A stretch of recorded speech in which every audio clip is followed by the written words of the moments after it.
मुबारक कलमा का माना मफहूम, इस कलमा के मसाइल, इस कलमा पर बहुत सी बिदअत खुराफात बना दी गई हैं इस कलमा के नाम पर।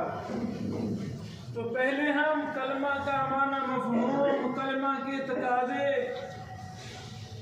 इस पर हम बात करते हैं। फिर आखिर में कलमा के साथ जो बिदअत खुराफात हमारे मुसलमानों में आम हो गई हैं, फिर हम एक एक का रद्द करेंगे दलाल इब्राहीम के साथ। आज की मजलिस में ला इलाहा इल्लल्लाह,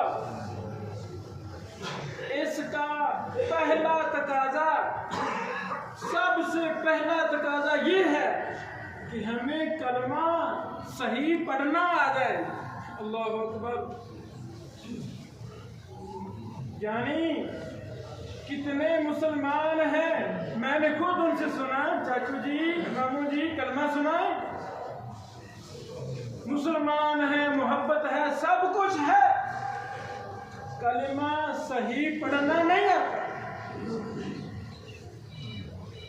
तो मैं कलमा पढ़कर सुनाना चाहता हूँ।